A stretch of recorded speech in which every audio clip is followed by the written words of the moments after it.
And it says we're live. Lies.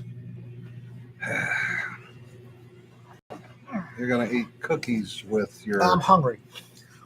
All right. Let's see here. It's going to be one of those days, folks. Okay. If you'd like to do something about the 9 degrees Fahrenheit over the weekend, send money here. If you like coffee, talk to these guys.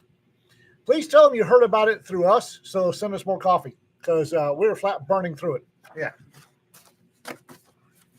No, didn't hear anything about a big boom in Fort Worth, but. Yeah, hotel.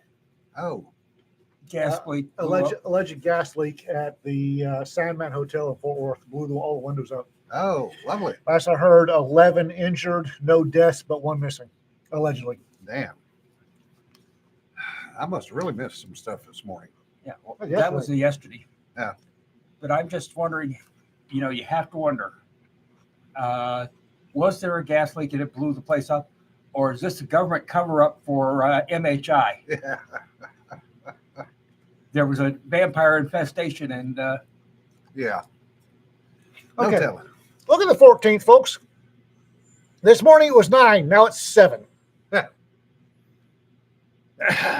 It's going to be freaking cold. The terrible thing is, last 2 years in a row, when the lowest it got was 19, we had a pipe freeze in the house. Yeah. Oh, joy. Yeah, the weather has been interesting for a lot of places in the U.S. We had a report last night from our northern correspondent up in Amarillo.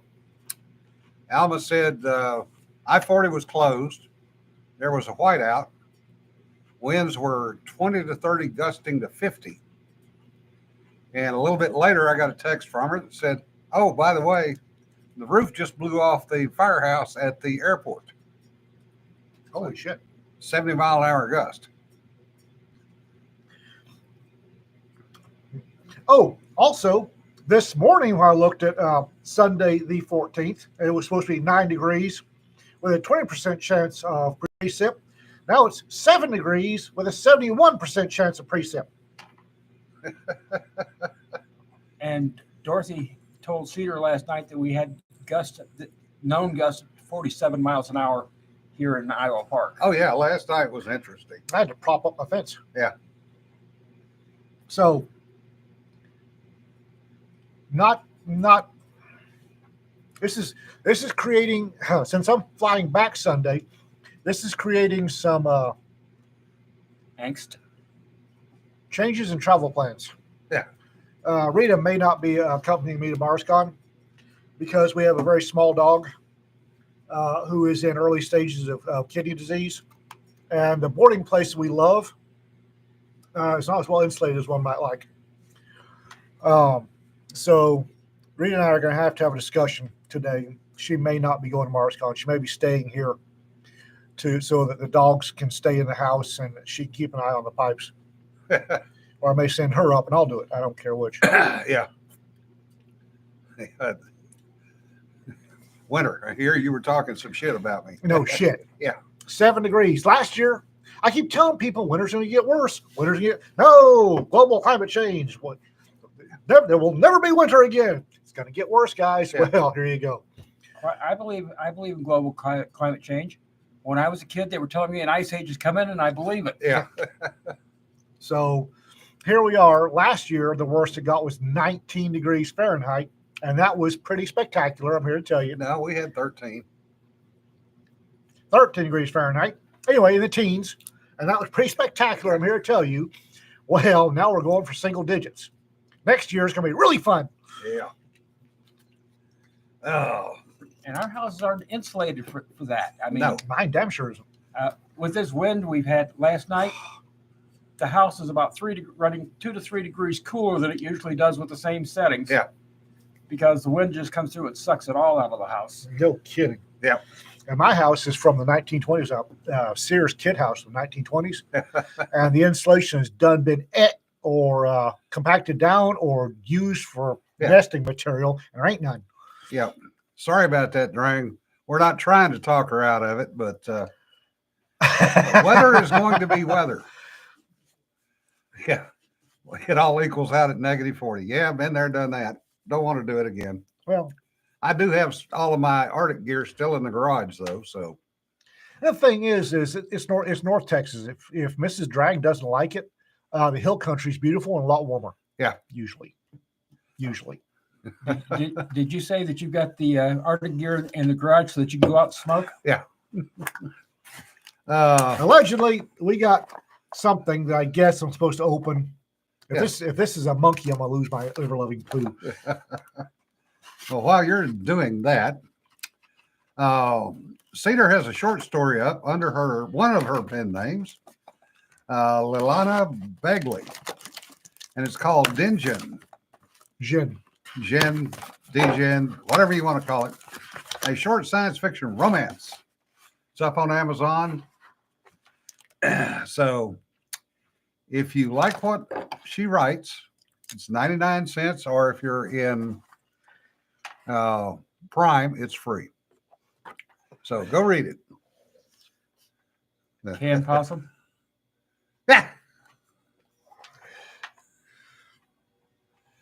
Cream possum. No.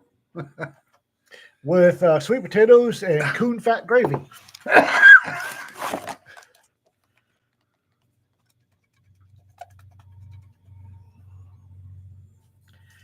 That's a stuffed something or other. I'll guarantee that's a stuffed something or other.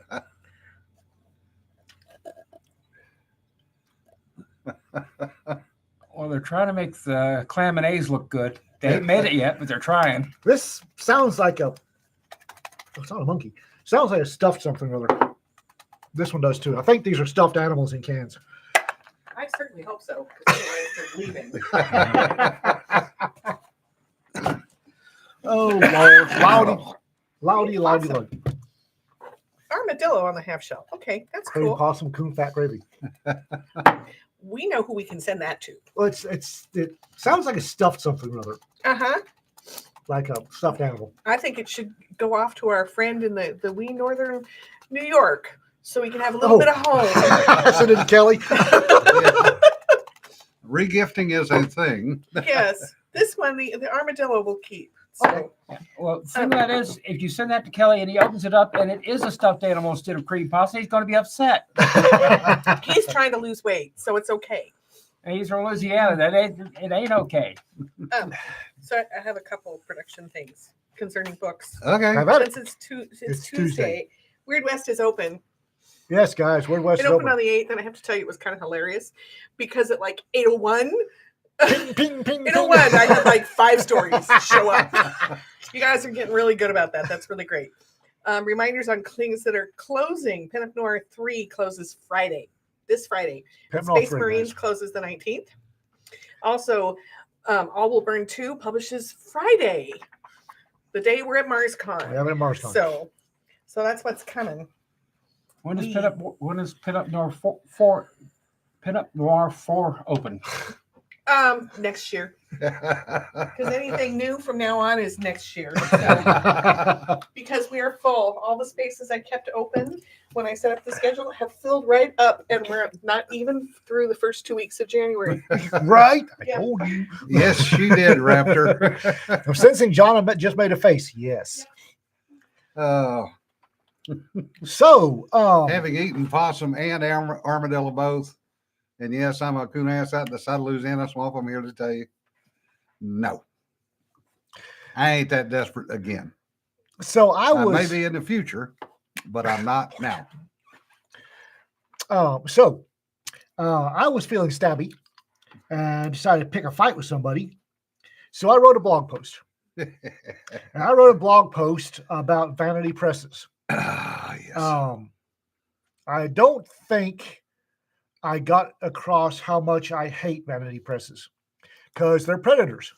They're predators. Y'all have heard me say that authors and writers are the most parasitized organisms on this little green dirt ball. They really are. They're for everyone that writes, there are 20 people hanging around wanting to suck that sweet, sweet money out of the writers for doing nothing, for prophesying dreams. That's it. Writers wrestle with the brain sweat and put the stuff on the page and make it, bleed all over the page and make it readable. And then you've got 20 folks coming along wanting to squeeze as much money out of them as possible. I despise vanity presses. So I was feeling stabby. I wrote a blog post. Yeah, apparently I hit a nerve.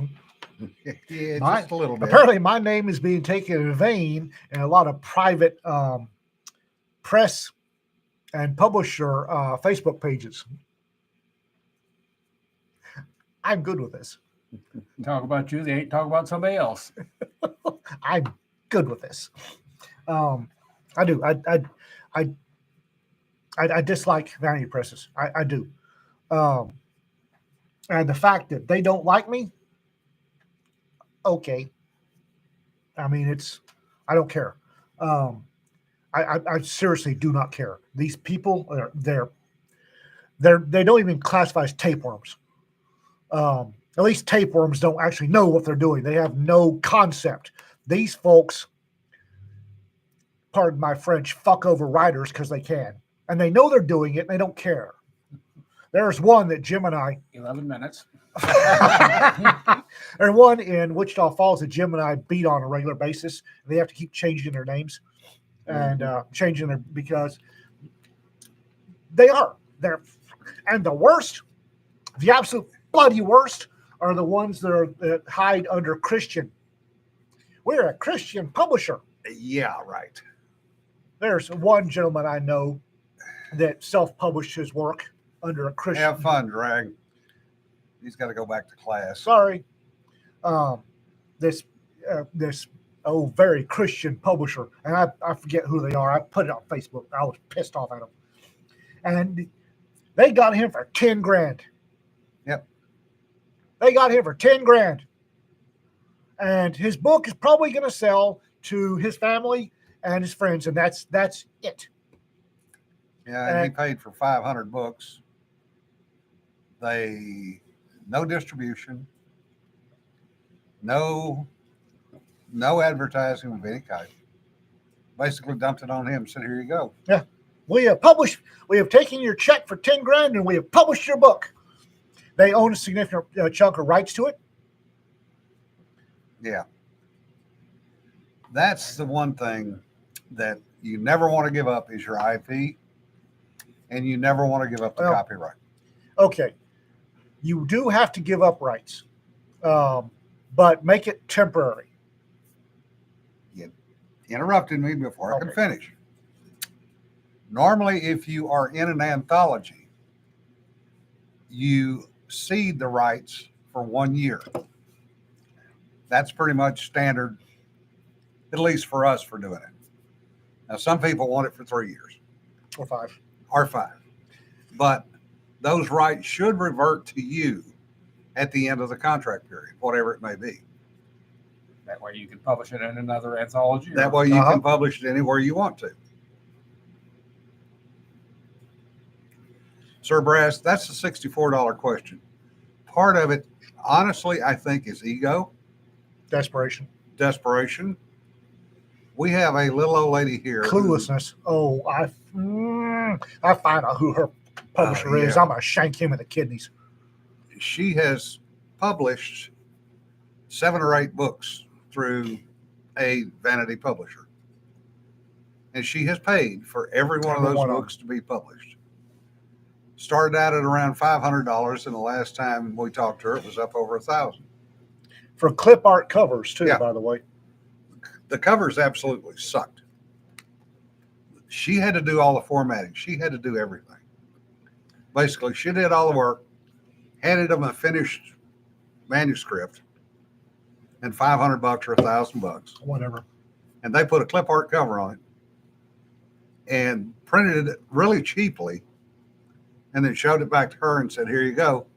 You're a published author. Yeah, go do your marketing. You're a published author. Watching that little thing walk into a venue carrying all of her all of her her billboards and marketing stuff was just heartbreaking. Yeah. And she did all of that on her own. She got no help. So that kind of started us down this rat hole, and then That's what started me on Yeah. was, and that and then the bitch over in Wichita Falls. Yeah, that heifer. Yeah. She walked into a writer meeting, very well polished, very well put together, immaculately done makeup, and told them about how the opportunity she was offering.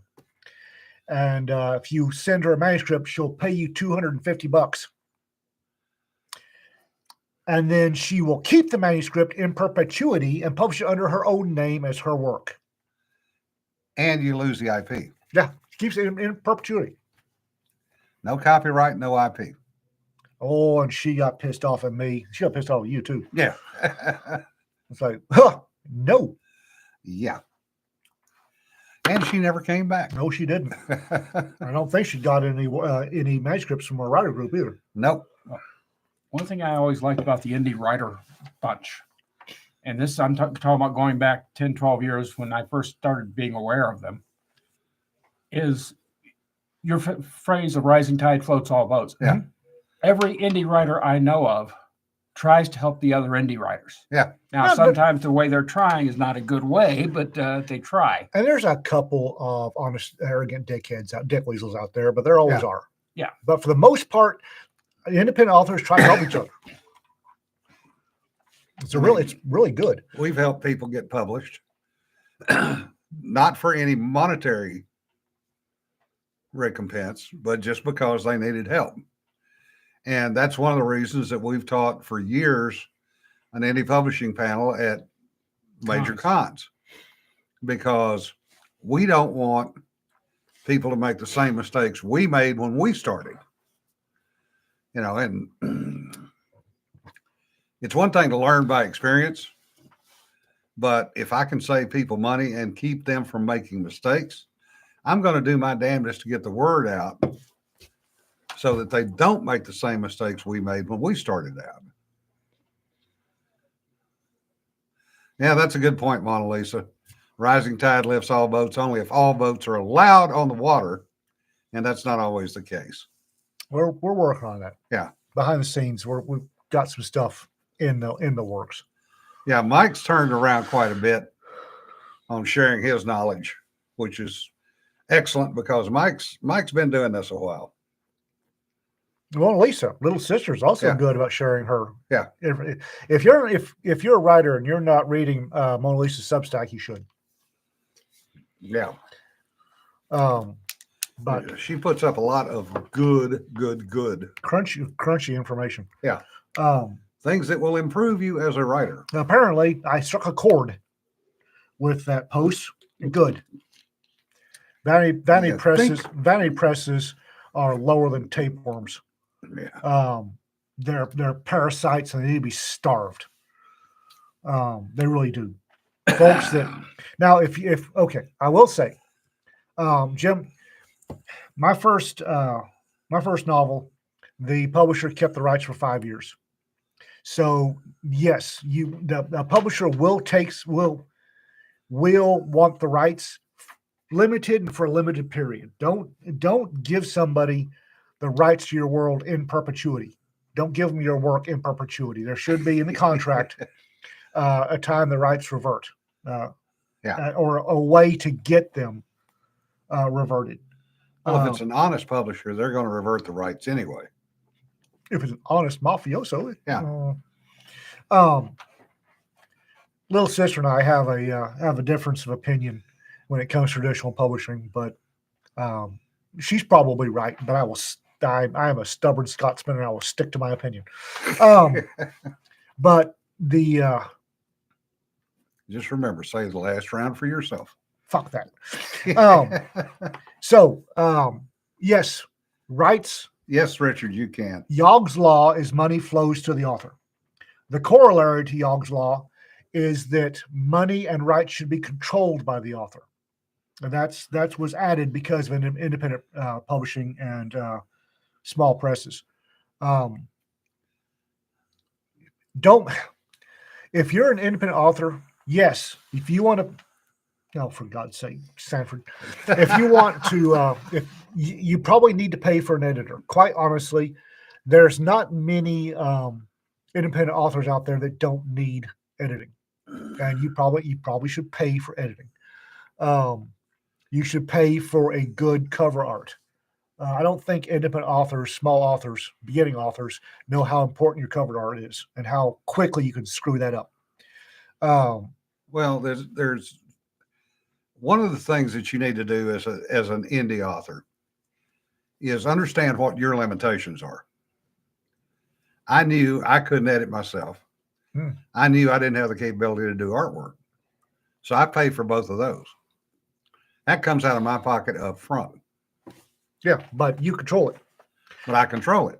Now, if somebody's selling you a package, that one we're mad at in Wichita, his latest package, the platinum one, is $50,000. Yeah. No. You give him a check for $50,000 for editing. Yeah. I don't think so. Who can afford that? There are people that will pony up that money. You can buy your way onto the New York Times bestseller list for $40,000. We know that for a fact. We know somebody that did it. $50,000, and he keeps this Dick Weasel keeps a significant part of your of the rights to your work. Yeah. Cedar brings up a good point. For any authors who have skills, barter is another way to do it. Oh yeah.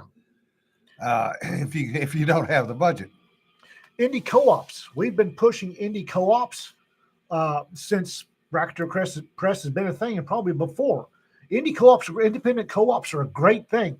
Get a group together of writers and editors. People ask me how do you find an editor?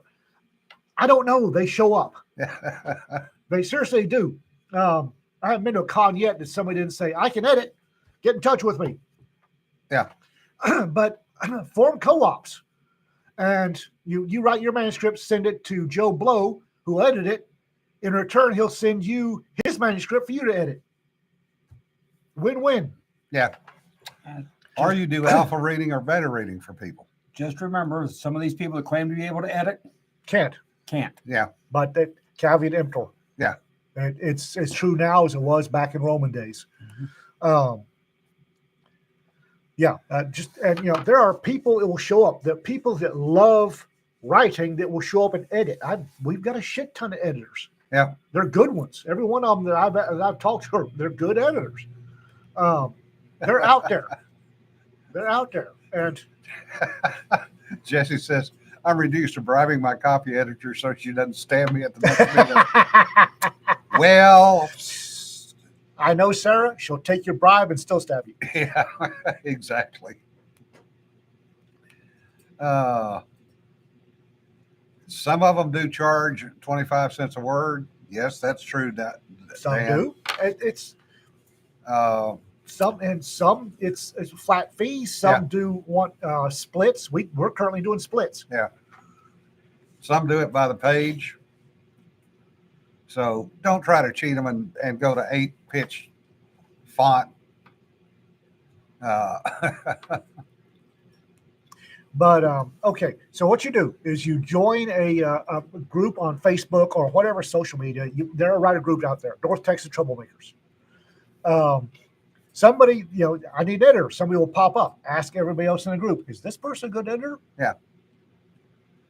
Yeah. Run with it. Dojo's another one. Writer Dojo, fantastic. The Huns. Monster Hunter Nation. MHI, North Texas Troublemakers. Alpha Mercs. Team and More. Team and More. The website has a list of people who will help with editing and stuff. So, and they're a marvelous resource. Really great resource. They're out there, folks. Yeah. And more every day. Yeah, edit college papers. Oh, Padre. That had to suck. I'm sorry. 20 to 40 a piece? Yeah. Yeah, but editing college papers? Oh. Easy money. Ugh. It's good beer money. Yeah. I'll stick with 10 and watch. I'll stick with letting my wife edit for me. Yeah. Marrying an editor is a thing. I don't know. I don't know if that's possible for everybody, but it's an option. If it works, it ain't wrong, folks. And I always ask. Yeah. And if you, please, for the love of God, if you ask a question, don't dismiss the answers. Yeah. If you don't want to listen to the answers, do not ask the question. One of the things that trips up indie authors more than anything else is not being able to admit they were wrong. Yeah. If you get jacked by a Vanity Press, it happens. Drive on. Do not get jacked by an indie press. Come on Facebook and ask, did I get screwed? Get 40 fuckity 11 replies say, yeah, you got screwed, with links to where the proof this guy's a Vanity Press. Do not come ask a question and then a year later publish with the Vanity Press again. Some people. Anyway, moving on. That's my rant for the day. General Austin, Secretary of Defense, SecDef Austin, failed to tell anyone about his hospitalization. Try to sink that one under the radar. Yeah. So he violated General Rule number 5 to quit my post only when properly relieved. He was never relieved. Now they're trying to back out and say, oh, well, the deputy knew about it. Apparently, the deputy did not. Well, that's now what they're claiming. The deputy knew about it. But the deputy was out sick, and the assistant deputy was on vacation. So there was a takedown in Baghdad of a Hamas leader. Now the question becomes, who authorized that? Because we know this administration is so tight with the controls that had to have come from probably the White House or whoever's running the White House. That's another issue. Which is another issue. The micromanaging is that should not require SecDef sign off on taking down a. You know that. I know that. However, it does. So now the question becomes, who actually gave the order and who actually approved it if Austin was in ICU?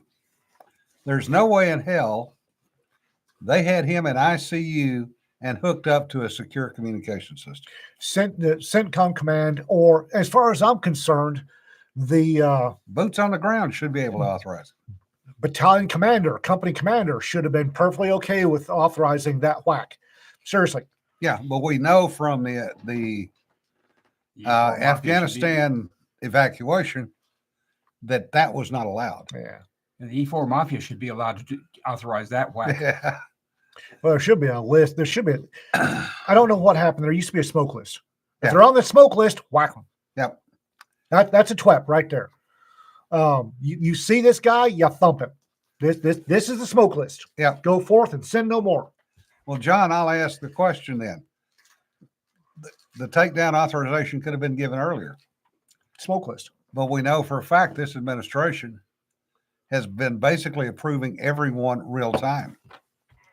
So now all of a sudden we get one that was pre-approved. The micromanaging is stupid. Logically, that does not fit with what this administration is doing. I know what the issue was. SecDef decided that the potato in chief wouldn't have mattered if you told him anyway, Yeah. so he didn't worry about it. But who authorized it? Because he was in ICU. Irrelevant. Did some aide walk in to ICU and say, hey, we got a chance to whack this guy in Baghdad? Thumbs up, thumbs down. Should never gotten that far. Well, it might have been a secretary on the third level of the Secretary of Defense office who said, hell, there's nobody up there. Yeah. Let's send this back out and say, go. Yeah. I mean, that's been done before. I know that for a fact. He's on the smoke list. Hit him. Yeah. TWAP achieved. Moving on. Yeah. But anyway,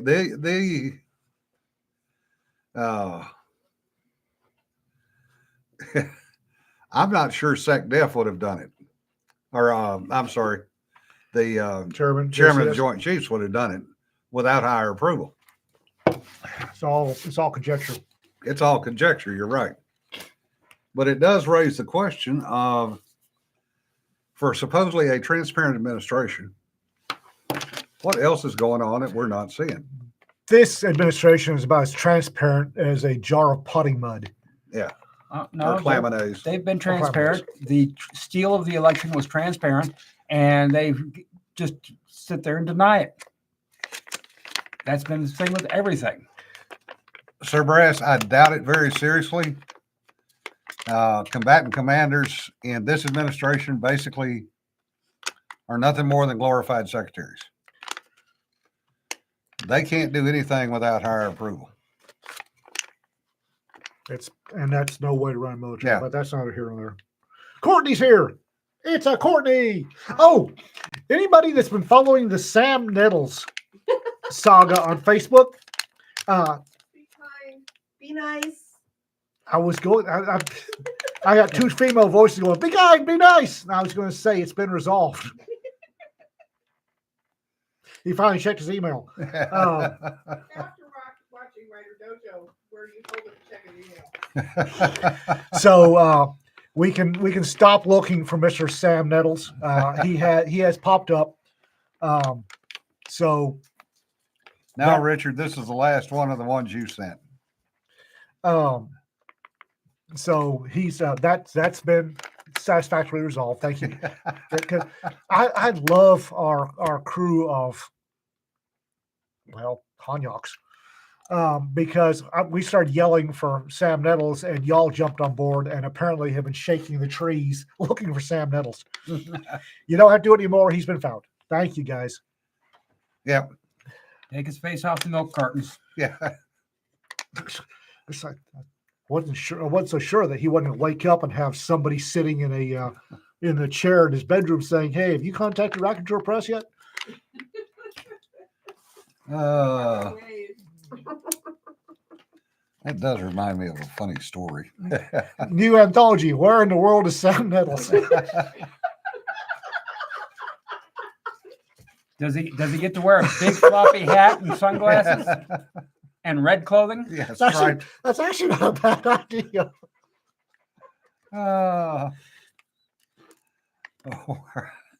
Yeah, Sir Brass. The question is, where did the busy signal originate from? And nobody knows, because literally nobody knows what the chain of command actually is these days. But the Sam Nettles thing reminded me of what Ian said about somebody sitting there on the doorstep. Car clubs back in the day, and still do probably, were pretty tight knit, especially the national ones. And we had a situation where a guy in California sent a rather expensive part to a guy on the East Coast who swore up and down he never got it. Well, all of the documentation pointed to the fact that it was delivered to his house. So the word got spread across the country. Well, one of the guys that picked up the thread in New Jersey happened to be a New Jersey state trooper. Oh, because he was in the car club. So he says, let me do some checking. So he did some checking, and come to find out, this little asshole had a habit of doing this. Oh. So he catches this guy out in his car and has reason to pull him over.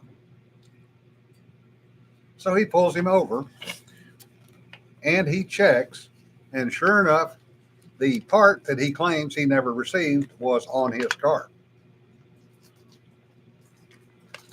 So he just writes the kid a ticket and says, by the way, you might want to pay for the parts that you buy. goes back to his car, leaves. Well, about a week later, get another call through the chain of, hey, this kid still hadn't paid the bill.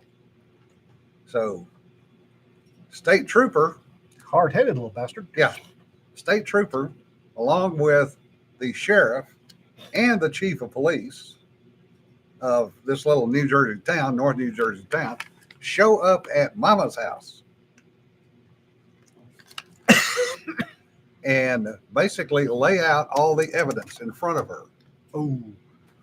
Oh, that's cold. And said, your son has two choices.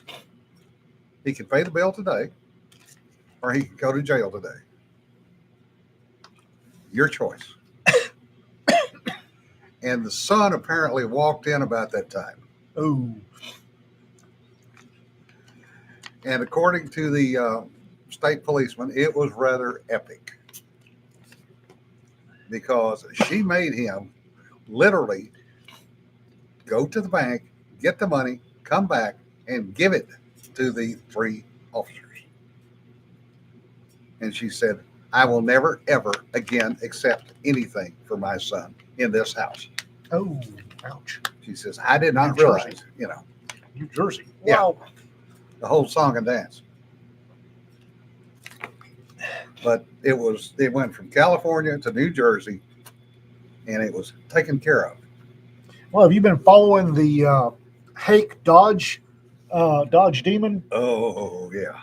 For those of you who don't know, there is a car dealership. It's multi-state, but this was the Missouri or Mississippi Yeah. branch. They sold the Dodge Demon sports car to a service member at, I might add, a $50,000 markup over MSRP. Yeah. Wow.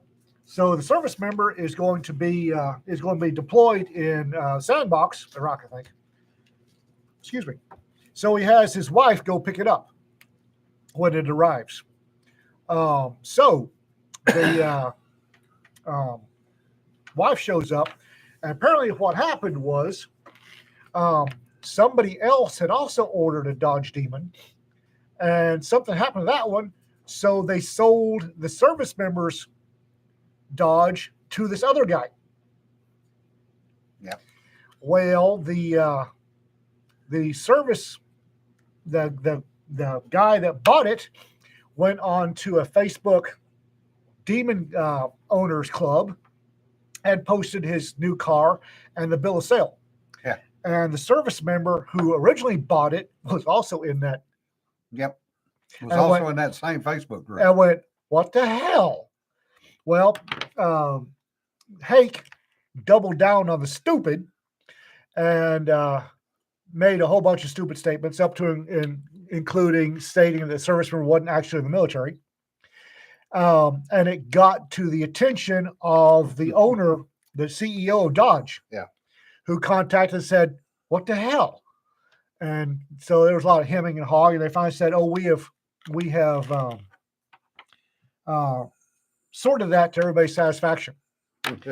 Well, apparently the CEO of Dodge is a stand-up guy, because he personally contacted the service member, and the service member said, no, they haven't. So shit exploded from there. Yeah. The guy that bought it offered to give it to the service member, but there were a shit ton of miles on it because he went out and drove a sports car like you do. So the Dodge CEO, apparently they kept back 20 Demons to send to the 20 highest performing Dodge dealerships. So they yanked one. Yeah. And recustomized it to the kids' specifications. Jay Leno is going to present it to him, and he is going to have to pay MSRP, not MSRP plus $50K. Yeah. Because me, I got curious and started looking. I don't know why anybody still has a contract with Hake, because the list of dirty deeds they've done goes back, as far as I can tell, 20 years. Yeah. Well, the other thing that is happening with that also is Hake will no longer ever get any of the high-end small number Dodges. So all of the special promotion cars, And allegedly, none of them- they fired everybody involved. I Yeah. have my thoughts. none on of that. them will ever go to Hake. I have my thoughts, and they're in Missouri, Mississippi, and Texas apparently. Yep. These dealerships. Well, I was going back, and they've. This is not the first time they've done this. Plus, they had one. A lady had a customized Ram pickup, customized to fare thee well. For her business. I think she's a rancher or a farmer, but don't quote me on that. Don't screw with ranchers and farmers, particularly not their wives. Just don't. So she had a Ram that was customized to her specifications. She took it in for the one here in Texas. She took it in for, it must have been a rancher. Usual, there was something she wanted fixed. Gets in her beater and sees, not only does she see the personnel from Hake driving her pickup on personal business, but also tailgating and driving stupid in traffic. She follows it for a while, goes home, sees it parked at, I think Lowe's. She said she was a Home Depot girl. Found it at Lowe's. Went home, got her spare key, and stole it back. And when contacted, Hake said, "Oh, oops, I'm sorry. Won't happen again. We fired the guy." Apparently, they didn't fire the guy. You know. Yeah. Yeah, there are always bad dealers, and especially around military bases. And they do this. This is the reason dealers have such a bad reputation, is bullshit like this. Yeah, because their sole goal is to take advantage of every person who walks in the door. Hake, they were asking Hake, somebody started asking Hake why the 50,000 Markup. 50,000 apparently, it's, and they said, well, these people are buying vehicles and then reselling them at a markup, so we thought we'd just get ahead of the curve. Yeah. Seriously. Yeah, that happens more often than not. I remember we had a guy on the staff when I was at Blanks Pack at Moffitt in the late 80s that wanted the first RX-7 in the United States. And one of the dealers in the LA area got the first one. And they charged him $12,000 over MSRP for it. And the dumbass paid it. Yeah. And then he went down and picked it up. And 3 months later, couldn't wait to get rid of that damn car. And, he lost probably 20 grand on that deal. No, but $50,000 on top of MSRP. Yeah. And MSRP was not cheap, I'm sure. No. Apparently, this made it like $200,000 Yeah. for a fucking sports car. How does a serviceman afford that? That's a good question. I will guarantee you he got a hell of a reenlistment bonus. Yeah, but $200K? Just some of the specialties are up to that now. What? Yeah. Oh, wow. John Cena getting sued for I will by not. Ford for flipping a GT. Yeah. I will not relist. I will not relist. Not relist. I don't have to worry about saying that because I can't re-enlist. Yeah. Muscle cars. Yeah. The Demon is It's a race car. It's some stupid amount of like 720 horsepower. No, it's more than that. Is It's it? it's approaching Some 1,000 horsepower. Stupid amount of horsepower. It's designed as a drag car. I've got a friend that's got one of them, and that's what they use it for. I mean, when you buy the car, you get a set. It comes with stock, quote, quote, tires and rims on it. 1,025. Okay. 1,025. But it also comes with a set of drag slicks and a set of 4-inch wide front wheels to put on the front. No. If I would love Dodge Yeah, sports Wally, car. yours is only 800 horse. I would love a Dodge sports car. I would love to take the money, look at the sports car, go buy a Toyota pickup, and put the rest of it in the bank. Yeah. Yeah, there are a number of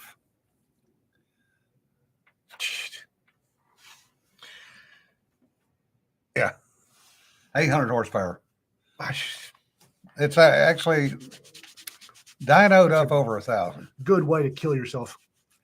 Well, it's like the old, the old back in the 60s, the old hot rods, the Z11s, the 63.5 Galaxies, the Supermax wedges, and the Corvettes. You know, they said was 400 horsepower, and all of them were over 500 easily. We used to call the 1,000cc sport bikes, the leader sport bikes, sergeant killers, because we would get sergeants, NCOs back from their first deployment. The first thing they do, having maybe been on a 40 horsepower or a 40cc dirt bike, first thing they do is plunk down money on a Hayabusa. Yeah. 1,000cc Hayabusa, and then turn themselves into street pizza. Yep. On their first ride out, splat ragu. Yeah. That happens a lot in Japan with sergeant killers, sailors over there, sailors, Marines, Army, anybody stationed in Japan, because that one of the things they'll do is go buy a Hayabusa. And a lot of the roads in Japan are volcanic in nature. Chews up tires? No, they're wet. They are slick, greased as, So they get out there and street pizza, as you said. Yep. Ragu for 100 yards. I dislike government fiddling and stuff, but the European thing of you start with a 60cc bike, and then that's what you're allowed to drive for a ride for a certain period of time. Then you're allowed 125cc for a certain period of time. Then you're allowed to get some 250cc for a certain period of time. You got to work your way up. That's not a bad idea. Yeah. Well, the only problem is, even if you do that, okay, the 50cc mini bike, is pretty much safe for everything. But there's a lot of difference between, say, 125cc street bike and 125cc motocross bike. Yeah. They handle entirely different. Oh, yeah. I can vouch for that. Okay. John, no. Actually, I hate government interference. But parents probably need to enforce that on their kids. Government enforcement, anything is stupid, and it leads to slippery slope, cameras, noses under tents, all that stuff. I don't suggest it. Doesn't need to be here in the U.S. Still not a bad idea to be done voluntarily. Yeah. A small and slow bike will get you killed just as quickly. It comes down to the knowledge of how to operate and handle a bike safely, regardless of what size it is. Yeah, but if you ride a 40cc dirt bike and you go and buy a 1,000cc Hayabusa, like I said, it's red street as far as the eye can see. I've cleaned up way too many. The sergeant killers. Yeah. And it was always some serviceman just back from his first trip to Sandbox with all the money he saved up and his bonus. First he would buy a Hayabusa and kill himself. Back in my day, it was 750cc Kawasaki triples that would go like a scalded dog and couldn't stop for shit. Those things had the worst damn brakes I've ever seen on a motorcycle. And the stock tires. Yeah. But it's like anything else. The problem is having disposable income to do what you want to with it. When we were kids, it's not a problem. It's just how you dispose of it's a problem. Well, that's what I'm getting to. We started out riding 50 or 60 cc. We got 125 cc. We got a 250. We got a 360. Depending on where we were in the progression. And we rode a lot of off-road stuff because we did what's called hare and hounds, which meant you were riding places you had never been before. At too fast a speed. And you're chasing one person. Or being chased. Yeah, depending. But we could only afford to make those steps about every other year. So we didn't have the money to go out and jump from that 50 to that 250. And our parents weren't going to do it. If we wanted it, we had to go do it ourselves.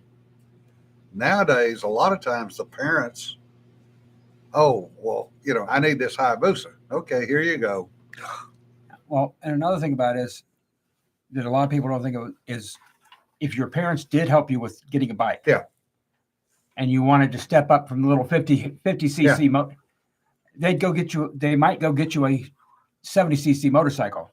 If they did, it would be a Honda and too heavy to do anything except ride on the streets as a scooter.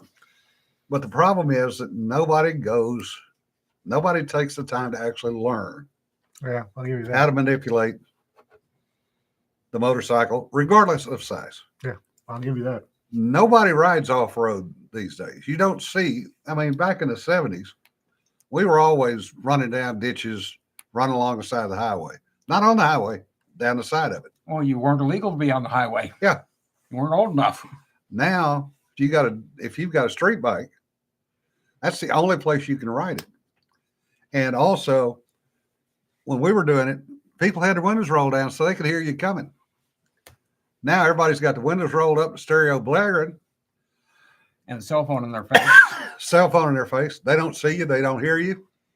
They run over you. Well, that's not just bikes. Have you seen the number of 16, 17-year-old high school kids with hot rod cars? Yeah, we talked about muscle cars that actually, frankly, scare the crap out of me. The one that killed 2 kids here locally. Right. Yeah.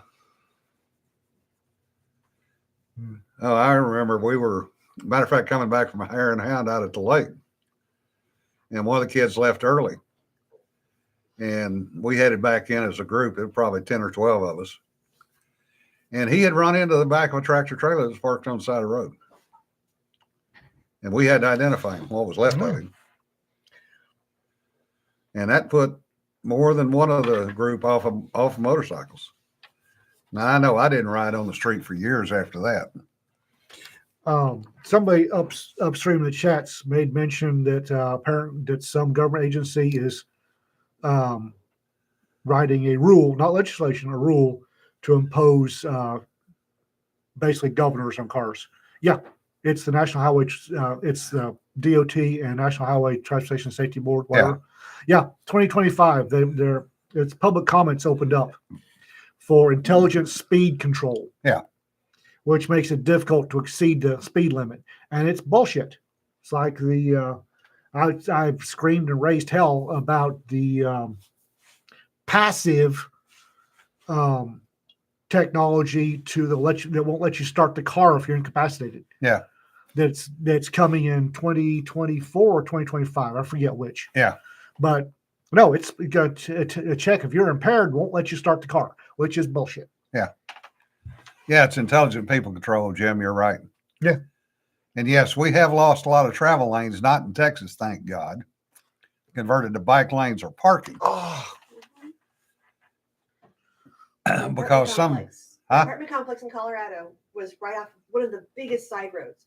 And it always got plowed first because it was main area. Yeah. They put in a bike lane and cut it in half to the point where if you're trying to get down in anything smaller than a truck, you will high center because they don't have enough space to run the plows down it twice. Oh, lovely. Yeah. So they took it from a functional road to a non-functional road for something that nobody uses. Yeah. They have a counter that shows how many people are using the lane because oh no, it's not a waste of money. Well, we'll show you. They put up a counter to show how many people use the lane every day. Yeah. And how long did the counter last before it got taken down? Because it wasn't. Oh, it's still there. It's still there. They just put it up because people were complaining for the last year. It was new when I went back for Christmas. Yeah. And there were 5 people that had used it in the last 2 weeks. 5. And that's including after a Broncos game that everybody took the light rail to. And that was probably 5 people who used the same guy 5 different times. Probably. Yeah. Yeah. Well, there was a city in California, I don't remember which one, that had it may have been San Francisco, but do not quote me on that. They had a historic downtown district, and they made it all pedestrian / bicycle, no cars whatsoever. It's apparently a long. Yeah, it's a couple of miles long. So it's died now? It's dead. Yeah. Deader than a hammer. And they can't figure out why.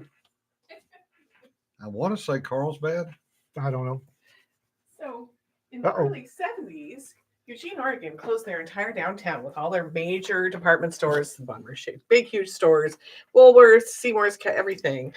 Closed it and made it a walking mall with no cars allowed and no bikes. 20 years later, it was a vast desert wasteland of nothing, absolutely nothing. All the businesses were gone. All the bums had moved in. And then they thought, maybe we should open it back up. And suddenly, there's a whole bunch more business down there. Of course, you can only make left turns because it's Eugene, right? Now, it may be San Francisco, but there's this historic business district. Mason, the word Mason comes to mind, but I don't know in what context. Yeah. Long business district, major beating heart of the city, and they made it all Right. pedestrian / bicycle. And the restaurant owners are raising holy hell because they've got no business. They're Yeah. having to leave. Yep. And the city's, we don't know what happened. Well, They Scooter. murdered the business Yeah. district. Scooter. When you go all Julius Caesar and the Senate Yeah. on your the people coming to spend money, guess what? I did get one from my editor who lives in Philadelphia. He's got an editor. Damn good one. And she sent me a link to an article about the Penn Plaza in Philadelphia. Apparently, National Park Service was going to take out William Penn's statue. Oh, yeah. I saw that. Was he a slaver or a racist? Neither, No, there wasn't enough Native American representation Yeah. in the park, but they were going to do away with the William Penn statue. and quite clearly not bring it back. Yeah. And apparently, in the first hour or two of the open comment period, there were 2,600 comments going F off, leave our park alone. Corrosive. It went downhill from there. Corrosive. Yeah.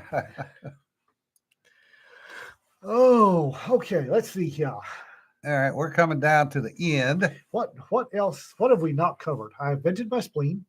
We've not covered a lot of things. but Vanity that's- Presses hate my guts. Yay me. Yeah, Raptor. Pennsylvanians agree. You love Billy Penn. Yes. Y'all are going to be in the bar at Marcron this weekend? That's about. I mean, according to the Our official schedule. official schedule that somebody sent to me, bar lunch, bar dinner, breakfast bar lunch, bar dinner, breakfast bar home. Yeah. No, I will not be here Thursday. So All right. We may not do a Well, Cedar will be. live stream. I got to check to see when my medical appointment is. I've got a hearing aid appointment on Thursday. Thursday we will play by ear. It'll either be Cedar and I, or Cedar or nobody. that's playing by ear is a given for us. What? We show up, we play by ear. What? It's like, Are some- you talking to me? yeah, exactly. Yeah. Somebody once asked me, y'all have a fairly successful little live stream. How do you do it? I don't know. We do everything wrong. We do. I actually at Imaginarium, I went to a presentation on how to do a successful live stream, and they had a list of this is what you have to do, and we don't do any of them. Yeah. And a bunch of things that they said you shouldn't do are regular occurrences. Yeah. You shouldn't cuss. You shouldn't free form it. Unless if y'all hadn't figured, we free form this whole thing from. We've never had a plan. No. Now going on 4 years. The plan is just a list of things that don't happen. And a list of people that will kill us if we ever stop, which is going to be interesting. Oh, no kidding, right? The Rising Tide podcast. I've been talking to some prospective guests. They are all on board. So I guess we are a go with Rising Tide. The thing is I'll do the first one or two, but I want to have various people here at the press doing it. Courtney hosting one of them, John hosting one. Yep. I don't know anybody. I don't know what you're talking about. Oh, I'll set it up. You just have to talk to them. Damn it. I've already got it set up. You just have to talk to them. Yeah. what I need is from y'all is a list of deserving small presses, deserving writers groups that need. We don't have a big outreach, but I'd like to share it. So if you can think of a small press that's a decent small press, deserving of what little publicity we can give them, pop into North Texas Troublemaker and give us a link. All right, because that's writing groups I've got. If writing groups, but what I need is deserving small presses. Deserving writers, yes. And we'll do deserving writers too. We're going to do one a month for 2024, and see at the end of the year, we'll take a look at the program and see if we should continue it. But we'll have 12 in 2024. Okay, guys. And we'll also be doing some more of the guests over here on this channel too. Oh yeah. 2024 is going to be a big year, not just Raconteur Press. We are going to spread our wings and plunge face first into the concrete. Yeah. All right, folks. Remember, don't sweat the petty stuff. Don't pet the sweaty stuff. Y'all and be stay safe, guys. warm. Yeah. 7 degrees. And stay dry. 7 Please degrees. stay dry. North Texas, 7 degrees. What the fuck? How can he stay dry? He's going to spend the whole weekend